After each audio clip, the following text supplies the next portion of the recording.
Hey everyone, and welcome back for another deep dive. We love to get into the nitty-gritty of these topics that really matter, and today we're tackling something I know is on a lot of your minds. Men's rights, covert contracts and relationships, that whole dynamic, and how society's expectations of men, well, they've really shifted over time. And to help us unpack all of this, we're going deep into Redacted Book Title by Conrad Reicher. Conrad Reicher. Now, there's a guy who isn't afraid to shake things up. His work really digs into the history of, all these institutions that we take for granted and how they've been, reshaped by different forces over time. It's really fascinating stuff, especially if you're trying to understand the whole, dance of power and gender throughout history. Okay, so right off the bat, Reicher throws down a pretty big challenge to what a lot of people think about gender equality. He's saying that men and women aren't just, social constructs, but they're fundamentally different. Yeah. Like down to their biology. And he's saying these inherent differences are what have shaped our societies and our institutions. Yeah, he's not pulling any punches, is he? He goes right to the heart of it. Reicher argues that men, for example, they're biologically predisposed to risk-taking, which, back in the day, made them better suited for roles like soldiers or explorers. And this inherent difference, he says, explains why men still dominate in certain fields like construction and finance, even in today's world. So he's basically saying these differences aren't just something we've made up. They're actually hardwired into us. Yeah. How does he connect that to this idea of covert contracts and relationships, though? Well, Reicher suggests that these biological differences, they've really shaped the traditional roles that men and women play in relationships and in families. That covert contract you mentioned, where men typically provide and protect and women nurture and care for the home. Well, he says that emerged from these inherent differences. It's not just some arbitrary thing somebody made up. Sounds like he's saying these contracts weren't just imposed by men. They were a natural outcome of how we're wired as men and women. Exactly. And he goes on to argue that trying to erase these differences or deny their significance, it can actually lead to a whole bunch of problems. The feminist movement, while it aimed for equality, it often ignored these fundamental differences. And that's led to a disruption of those traditional contracts and a lot of the tension we see in modern relationships. So is he saying men and women have different strengths and weaknesses, and trying to force them into the same mold is just creating more problems? That's the gist of it. And he argues that this push for equality, it often leads to situations where men are actually disadvantaged. He points to policies like affirmative action and gender quotas, which prioritize outcomes over merit and potentially harm men's opportunities in the process. It's almost like the pendulum has swung too far in the other direction, and now men are being penalized for their traditional strengths. He argues that this focus on equality of outcome instead of equality of opportunity, it can backfire. It creates new forms of discrimination. For example, in fields where men have traditionally excelled, like engineering or construction, Reicher suggests that pushing for equal representation could lead to a decline in quality or efficiency. I could see how that would connect with the concerns of a lot of men's rights activists who feel like the system is rigged against them. Oh, absolutely. Reicher's work really resonates with people who feel like they're being unfairly disadvantaged. And he doesn't shy away from discussing the impact of these societal shifts on men's mental health and well-being. Let's talk about that. How does he see these changes impacting men's mental health? Well, Reicher argues that this constant portrayal of men as oppressors and the demonization of traditional masculinity, it's led to a rise in anxiety and depression among men. The rates of suicide among men are alarming, and he sees that as evidence of this crisis. It's almost like men are being told that just being a man is a problem, and that message is taking a toll on their mental health. It's a double bind, Men are told they need to be strong and stoic, but also sensitive and emotionally available. And that creates a paradox that's incredibly difficult to navigate. A lot of men end up feeling lost and unsure of who they're supposed to be. It's like they're being told to be John Wayne and Mr. Rogers at the same time. Yeah. No wonder so many guys are struggling. And he connects this double bind to the erosion of traditional male roles and institutions.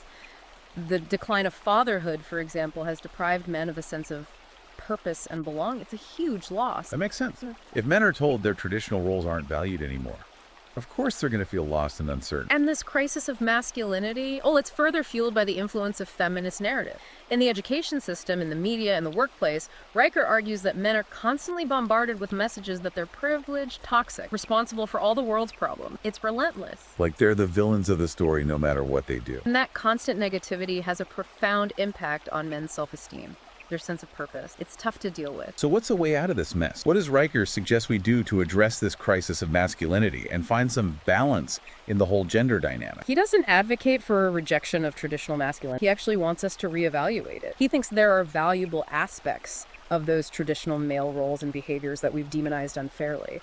So, not going back to the past, but finding a way to bring those positive aspects of masculinity into the modern world. Exactly. He encourages men to reclaim their strength, their assertiveness, their leadership potential, but to do it in a way that's responsible, respectful, and aligned with their values. Being a good man in the 21st century, strong and capable, but also compassionate and empathetic. Now, that sounds like a goal worth striving for. And he emphasizes the importance of men supporting each other, creating communities where they can share experiences, learn from each other, build a sense of brotherhood, lifting each other up. That sounds a lot like the kind of community you find in the Red Pill movement. Yeah. Men coming together to support each other and challenge those dominant narratives about gender and relationships. There are definitely some parallels there. Riker's work, like the Red Pill philosophy, encourages men to be critical of the messages they're getting from society and to find their own path to masculinity, what works for them. Which brings us back to those covert contracts. How does Riker suggest men navigate those unspoken agreements in their relationships? Especially now when traditional gender roles are being challenged left and right. He says the first step is awareness. You have to become aware of these contracts, to understand those underlying expectations that are often unspoken, but so deeply ingrained. They're there even if we don't talk about them. So it's about being more conscious of what's going on in your relationship, understanding how those expectations are shaping how you interact with each other. Exactly. And once you're aware of these contracts, you can start to have honest conversations with your partner about what you both want and need from the relationship. It's about open communication, being honest about your expectations and desires, not letting those assumptions just fester and create problems down the line. Right. And he encourages men to be assertive in those conversations, to be clear about their needs and boundaries, and to not be afraid to negotiate a new contract that works for both partners. So it's not about men being the boss or dictating the term. It's about finding a way to create a partnership that benefits both people and makes them both feel fulfilled. Exactly. Relationships are a two-way street. Both partners need to feel heard, respected, and valued. This is already giving me a lot to think about in my own relationships. How I can be more conscious of these covert contracts. Fascinating. What's really interesting is that Riker also connects these personal dynamics to the larger societal forces that have shaped how we understand gender and power. He argues that feminist narratives, while well-intentioned, have often distorted history and created a very negative perception of men. Okay, let's dive into that. How does he see these feminist narratives impacting our understanding of history? Well, he challenges that feminist narrative that often portrays men as the villains of history and women as perpetual victims. He thinks it's a simplistic view that ignores the complexities of the past and the contributions that both men and women have made to society, It's not that black and white. But we need to be more nuanced in our understanding of history, recognizing that it's not just a story of oppressors and the oppressed. Exactly. He gives examples from history where men have fought for social justice, supported women's rights, made significant contributions to the arts, sciences, and culture. Men have done a lot of good, too. It's not about denying that there have been injustices in the past, but recognizing that men have also played a positive role in shaping the world. Right. And he thinks this more balanced view of history is essential for understanding how complex gender relations are today. Yeah. That feminist narrative that focuses on male oppression, it's created a lot of resentment and distrust, and that undermines healthy relationships between men and women. It makes you think about the stories we tell ourselves about the past and how those stories can really warp our perceptions of the present. He argues that this rewriting of history has a direct impact on how we view masculinity today. By portraying men as the villains of the past, the feminist narrative creates a sense of guilt and shame that can be crippling for men who are just trying to figure out their own identity in the modern world. It's like they're told they're inherently bad or flawed just because they're men. That's a lot to carry around. And this shame can lead men to reject their own masculinity, to suppress their natural instincts, to apologize for just existing. It's heartbreaking. This is starting to sound a lot like the concept of toxic masculinity, where certain aspects of traditional male behavior are demonized as harmful or oppressive. He thinks the concept of toxic masculinity, while sometimes well-intentioned, has often been used as a weapon to shame men and undermine their confidence. A lot of the qualities that are traditionally associated with masculinity, strength, assertiveness, competitiveness, they're not inherently bad. They can be channeled in positive and constructive ways. So it's not about getting rid of those qualities. It's about finding a healthy and balanced way to express them. Exactly. He argues that men need to be encouraged to embrace their masculinity, not suppress it, and to find ways to express their strength and their drive in ways that benefit them and society as a whole. That's a powerful message. Yeah. It's about taking back the power of masculinity and using it as a force for good. And he ties it back to the idea of leadership. Riker argues that this demonization of masculinity by the feminist narrative has led to a decline in male leadership, which he thinks is essential for a stable and thriving society. So he's saying that we need strong male leaders, not in spite of their masculinity, but because of it. Exactly. He argues that men and women have different leadership styles, each with their own strengths and weaknesses, and a healthy society needs a balance of both. This current trend of pushing men out of leadership positions, he thinks it's ultimately harmful. It's interesting. It's not about saying that women can't be good leaders. It's about recognizing that men bring something unique to the table, too. Right. He uses examples like Winston Churchill's leadership during World War II. His decisiveness and resilience under pressure qualities he associates with traditional masculinity were crucial to the Allied victory. And he also points to figures like George Washington and Abraham Lincoln. Their leadership styles, while not perfect, were shaped by their masculine qualities and helped to shape the course of history. It makes you think about the whole debate about gender roles and leadership positions. It's like he's saying we shouldn't be trying to force everyone into the same mold, but recognizing that different people bring different strengths to the table. Exactly. He argues that a diversity of leadership styles is essential for a healthy and functioning society. Wow. This is a lot to take in. It seems like Riker is really challenging a lot of the conventional wisdom about gender equality and the role of men in society. He is. And his work is especially relevant for people who are questioning those dominant narratives and looking for a deeper understanding of the dynamics at play in their relationships and in the world at large.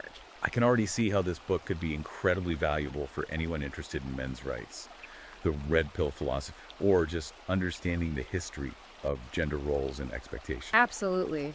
Riker's work is like a powerful antidote to the often one-sided narratives that dominate the mainstream media and academia. This is just the tip of the iceberg, though. We've only scratched the surface of Riker's ideas. There's so much more to explore in this book. There is. We'll dive deeper into his analysis of the feminist aesthetic, the rewriting of history, and the impact of these narratives on men's lives in the next part of our deep dive. This has been incredibly insightful so far. I'm already looking forward to part 2. So, we were talking about how Riker challenges these narratives around gender, and he also delves into how these narratives have impacted our very idea of beauty, particularly, in the realm of cosmetics and the beauty industry. It's fascinating how he ties it all together. Okay, so we're talking makeup, skincare, that whole world of beauty standard. How does he connect that to everything else we've been discussing? Well, Riker argues that the feminist movement, while initially critiquing those traditional beauty standards, the ones that were seen as oppressive, it actually ended up creating its own set of restrictive expectations. He calls it the feminist aesthetic, and he suggests that it can be just as harmful as the standards it claims to oppose. So basically he's saying feminism just replaced one set of beauty standards with another. Could you give us an example of what he means? Sure. He points to the whole natural beauty movement. Now, on the surface, it's great for women to feel comfortable in their own skin.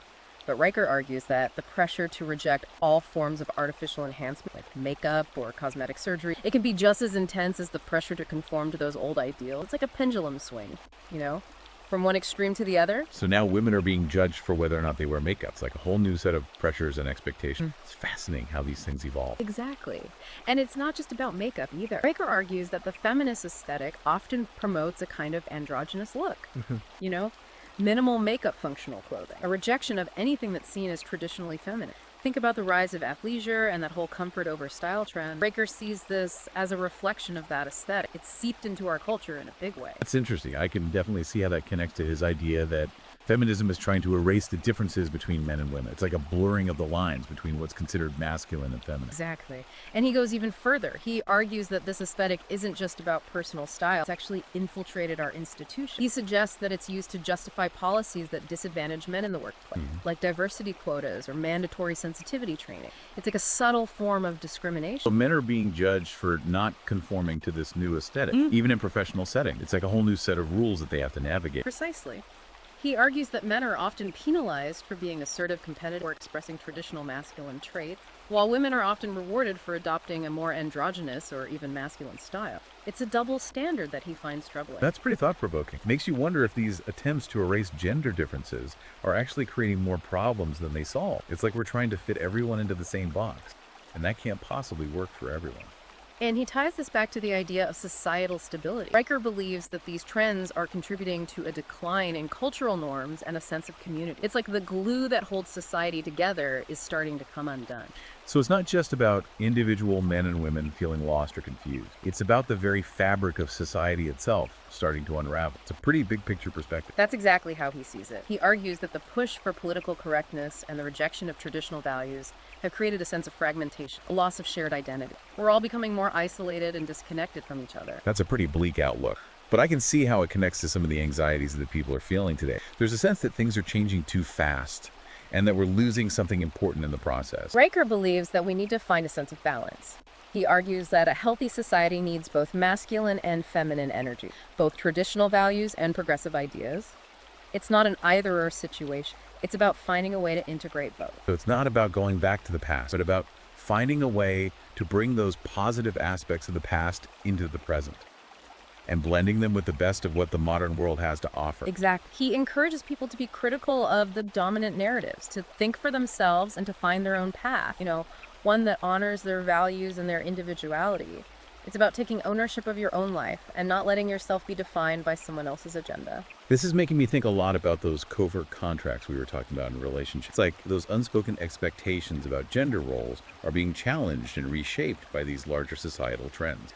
And that can create a lot of confusion and conflict, especially for couples who are trying to navigate those changes together. Absolutely. And that's why Riker stresses the importance of open and honest communication. He encourages couples to have those sometimes difficult conversations about their expectations and to find a way to negotiate a new contract that works for both partners, one that takes into account the realities of the modern world. So it's about being upfront with each other, about what you want and need from the relationship, not letting those unspoken assumptions fester and create resentment.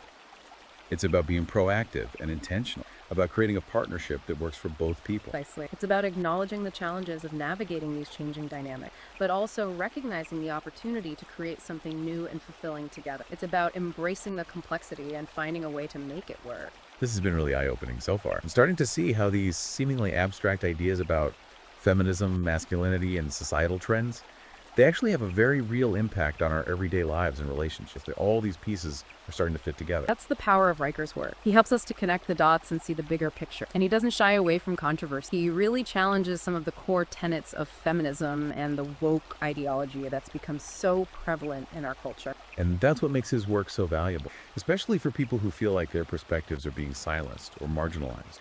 It's like a breath of fresh air to hear someone articulate these ideas in such a clear and compelling way. I'm glad you're finding it valuable. I know I've learned a lot from reading his work, and I think it's something that can really benefit anyone who's trying to make sense of the world we live in. I'm already thinking about how I can apply some of these ideas to my own life and relationships, like a whole new framework for understanding these complex issues. That's fantastic. Riker's book provides a really valuable framework for understanding these issues, and it empowers individuals to take control of their own narrative. It's about taking back your power and shaping your own destiny. And there's still so much more to unpack. We haven't even touched on his analysis of the connection between feminism and Marxism, or his critique of the witchy aesthetics that have become so popular in certain circles. It's like a whole other layer of the onion that we need to peel back. We'll get to those topics in the next part of our deep dive. There's a lot to uncover, and it's all incredibly relevant to anyone who's trying to understand the cultural and political landscape we're navigating today. It's like a roadmap for making sense of the chaos. Can't wait to dive in. Let's take a quick break and then we'll come back and explore those final layers of Riker's fascinating and thought-provoking work.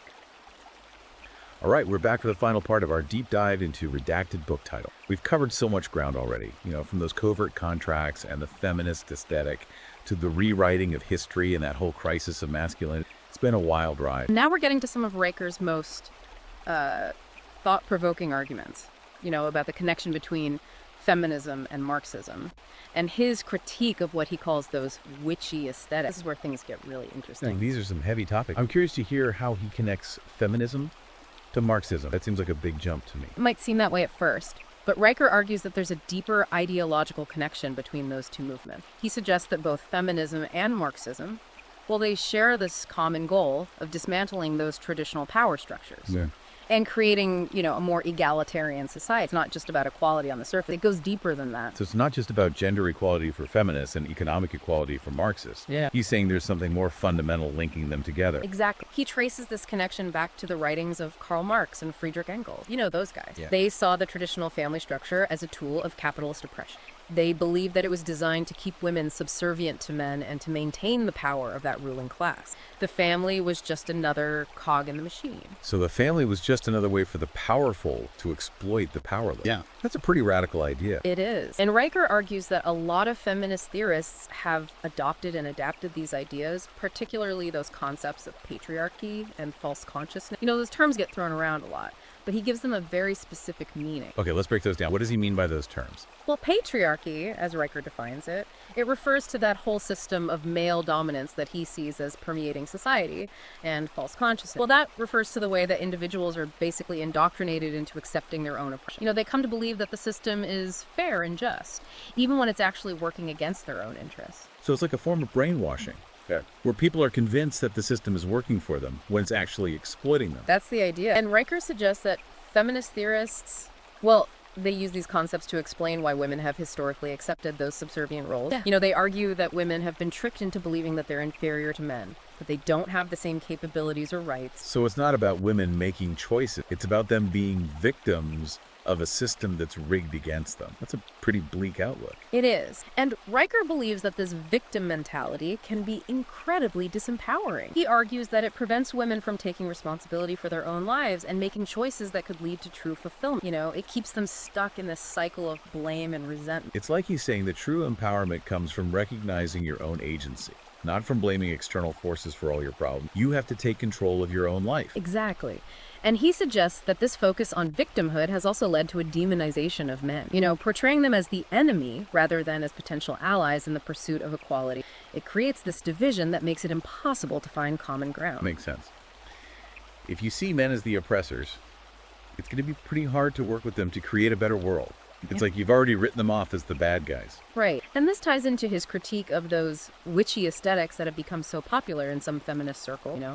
The embrace of witchcraft, goddess worship, those kinds of occult. Riker argues that this reflects a deeper rejection of traditional values and a desire to overturn the existing power structure. It's a way of rebelling against the patriarchy. Okay, so he's not just talking about women wearing crystals or casting spells. He's saying there's a deeper ideological significance to this trend.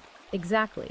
He sees it as a way for some feminists to reclaim power and to express their anger and frustration with men and with those traditional institutions. It's a way of saying, we're not going to play by your rules anymore. We're going to create our own power structure. So it's like a form of rebellion, a way of rejecting the old ways and embracing something new and different. And he argues that this trend is dangerous because it encourages a rejection of rationality and logic, replacing it with a more emotional and often irrational approach to social issues. It's like we're throwing out the Enlightenment and going back to the Dark Ages. It's like he's saying that this embrace of the occult is undermining critical thinking and leading to a more polarized and divisive society, where people are more interested in feeling righteous than in actually solving problems. And he also connects this trend to the rise of identity politics, suggesting that it's become a way for some feminists to reinforce that narrative of victimhood and to justify their anger and resentment towards men. It's all about who's been wronged and who owes who an apology. It's like they're using these practices to create a sense of us versus them, rather than trying to find common ground and build bridges of understanding. It's like they've given up on dialogue and just want to fight. Right, and Riker encourages readers to be critical of this trend and to recognize that true empowerment. Well, it comes from within, not from aligning yourself with a particular ideology or group identity. It's about finding your own strength, your own voice. It's about finding your own path, your own truth, and not being afraid to challenge the status quo, even if it means going against the grain of popular opinion. Exactly. And that brings us to Riker's ultimate message, which is a call for balance and integration. He believes that a healthy society, it needs both masculine and feminine energies, both traditional values and those progressive ideas. It's not about one side winning over the other. So it's not about men versus women or tradition versus progress. It's about finding a way to synthesize the best aspects of both, to create a world that works for everyone. Exactly. He encourages readers to embrace their individuality, to challenge those dominant narratives, and to create a world that's more just, more compassionate, more fulfilling for everyone. It's a hopeful message, but it's also a challenging one. This has been an incredibly thought-provoking conversation. Riker's book really challenges us to think critically about the world around us and to question those assumptions that we often take for granted. It's not always comfortable, but it's always engaging.